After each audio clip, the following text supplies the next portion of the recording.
Okay, so you guys know how this works. You send us something interesting and we deep dive into it. Yeah, we unpack it, we look at the why behind it. Exactly. And today's deep dive, it's all about routines.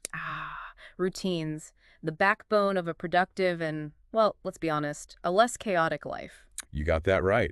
And the article you send over, Transform Your Life with These Daily Routines, well, it's packed with so much good stuff. It really is, and it's not just, anecdotal evidence or trendy self-help tips. A lot of this is backed by science. Oh, absolutely. And I think that's what's so cool about exploring routines, because when you understand how they work with our brain chemistry, with our natural rhythms, Yeah, it's not just about forcing yourself into a rigid schedule. It's about working with your biology to create a life that feels good and helps you thrive. love that. So let's jump right in. And the article kicks off talking about morning routines. And I feel like this is where a lot of people either shine or struggle. Totally, because how you start your day, it kind of sets the stage for everything that follows, right? It's like that first domino. Exactly. And this article breaks down the key elements of a successful morning routine. And there are some familiar faces in here. Early wake up hydration. Mindfulness, movement, setting intentions. It's Mhm. like the all-star lineup. It is. And each element plays a crucial role waking up early. I know it sounds painful for some, Oh, tell me about it. but that quiet time before the world demands your attention. It can be golden. It really can. It gives you space to just be to ease into your day and hydration. I cannot stress this enough. So important. It kickstarts your metabolism, flushes out toxins, and just gets everything running smoothly. And then there's mindfulness, which I think can sometimes feel a little woo-woo for people, but I get that, but whether it's meditation, prayer, or just some deep breathing exercises, taking those few moments to center yourself, to ground yourself. yes, it can have such a profound impact on your mental state for the rest of the day. It's like hitting the reset button before the chaos hits. Exactly. And speaking of chaos, the article then goes on to workday routines and how to maintain that productivity focus throughout the day. And I love how this section is all about creating systems and structures, because I am a systems girl through and through.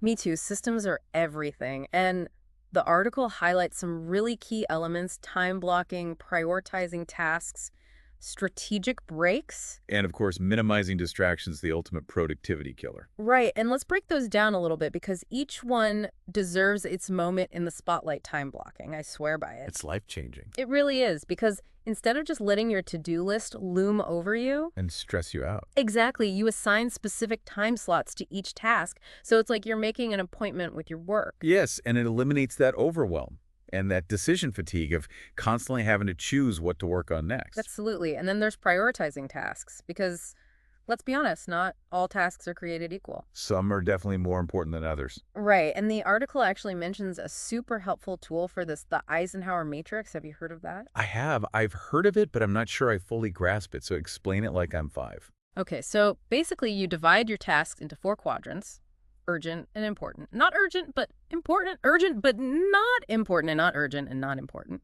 Okay, that makes sense. And the idea is to focus on the urgent and important tasks first, then the not urgent but important ones, and so on. So you're strategically tackling your to-do list based on what truly matters. Yes, and this matrix, it helps you avoid getting bogged down by busy work or those urgent but ultimately unimportant tasks that can just suck up your time and energy. I love it. And then we've got strategic breaks, because even the most productive among us, They're not robots. we are not robots. We need to recharge. And the article mentions the Pomodoro technique, which is a popular one. 25 minutes of focused work, followed by a 5-minute break, rinse and repeat. Exactly. It's like giving your brain these little mini vacations throughout the day to prevent burnout and keep those creative juices flowing. And honestly, those breaks could be so crucial for just stepping away from your work, getting a fresh perspective, maybe moving your body a little bit. Totally. And then last but not least, minimizing distractions in this hyper-connected world. It's the ultimate challenge. It really is. And the article suggests some tried and true methods: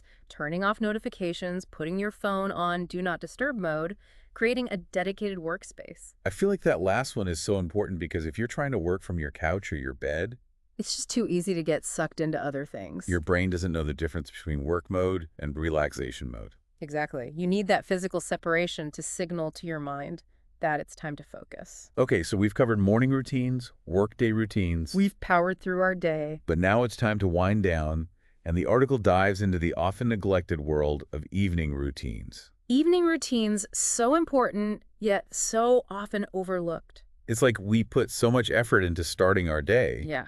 Right, but then the evening is just kind of whatever happens. Yeah, but establishing a solid evening routine, it's like giving yourself the gift of a good tomorrow. Okay, I love that. So how do we make that happen? Well, the article suggests a few key elements, and the first one, unplugging from screens at least an hour before bed, is huge. Oh, I know I struggle with this one. We all do, but that blue light emitted from our phones, our laptops, our TVs, It messes with our melatonin production. it does. And melatonin is that crucial hormone that helps regulate our sleep-wake cycle. So basically, staring at a screen before bed is like telling your brain to stay awake, Exactly. And then the article talks about the importance of reflecting on your day, whether it's through journaling, just quietly thinking back over your experiences. like a mental debrief. I like that it helps you process your emotions, both positive and negative, and kind of let go of any lingering stress or anxieties. So you're not carrying that baggage into your sleep. Right. And then from reflection, you can transition into planning for tomorrow. I love making a to-do list for the next day. It's so helpful because it clears your mind and sets you up for a more productive, smoother morning. No more scrambling around trying to figure out what you need to do.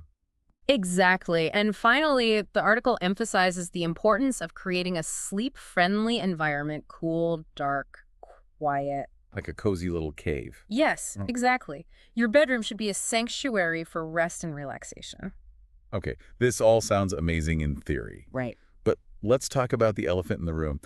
The challenge of actually sticking to these routines, because I know I've fallen off the wagon many times. Oh, we've all been there. It's not easy to establish new habits and make them stick, but the article offers some great advice for overcoming that hurdle. Let's hear it. So first and foremost, starting small, one habit at a time. Don't try to overhaul your entire life overnight. Exactly. Pick one thing you want to focus on, whether it's waking up earlier, drinking more water, incorporating a 5-minute meditation practice. Make it manageable. Yes, and once that habit feels ingrained, then you can add another. It's like building a routine brick by brick. I like that analogy. And then consistency. It's the key to success. It is, because the more you perform a routine at the same time each day, the more deeply ingrained it becomes in your brain. It becomes automatic. Exactly. It becomes a habit loop, a cue routine reward cycle. And once that cycle is established, it takes much less effort to maintain.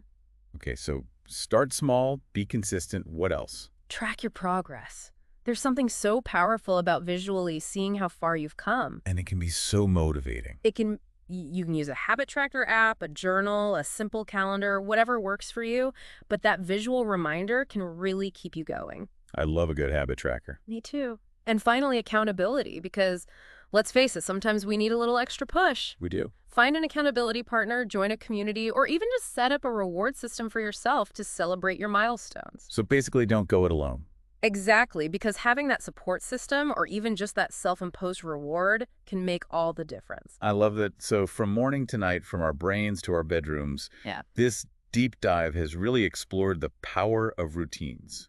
It's not just about a schedule, it's about creating a life that supports your goals, your well-being, your overall happiness. And that's something we can all get behind. Absolutely. Now, after diving deep into all of this, I'm curious, what's one small change you can make to your routine today to start experiencing these benefits? I think that's a great question for all of us to ponder. It is. And as always, thanks for sending us this awesome article and for joining us on this deep dive into the world of routines. Until next time, stay curious and keep those routines rolling. See you. Bye.